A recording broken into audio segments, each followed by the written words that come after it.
Welcome to Kenton's videos. Enjoy the video. In this video, I will show you how to make delicious burger buns using an easy method. First, gather all your ingredients. You'll need about 3 cups of all-purpose flour, 1 cup of warm milk, around 105 degrees Fahrenheit, and 2 1/4 teaspoons of active dry yeast. Don't forget a little sugar, salt, and 2 tablespoons of melted butter. Having everything ready makes the process smooth and enjoyable for a perfect batch of 8 homemade buns. Now let's get mixing. In a large bowl, combine your warm milk, yeast, and a pinch of sugar. Let it sit for 5 minutes to activate. Then gradually add the 3 cups of flour, 1 teaspoon of salt, and 2 tablespoons of melted butter. Mix until a shaggy dough forms, then turn it out and knead for 8 to 10 minutes.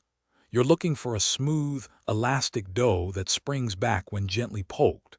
This step is crucial for a great texture. After kneading, it's time for the first rise.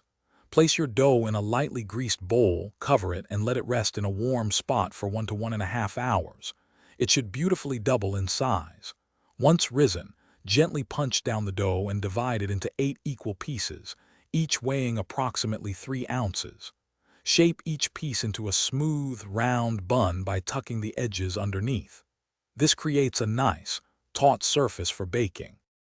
For the final step, arrange your shaped buns on a baking sheet, leaving some space between them. Let them rise again for about 30 minutes. They'll puff up nicely.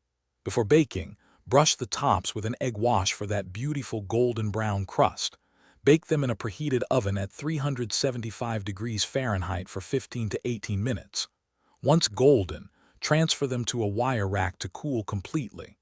Enjoy your fresh, fluffy, homemade burger buns. Thanks for watching. Consider subscribing if we helped you.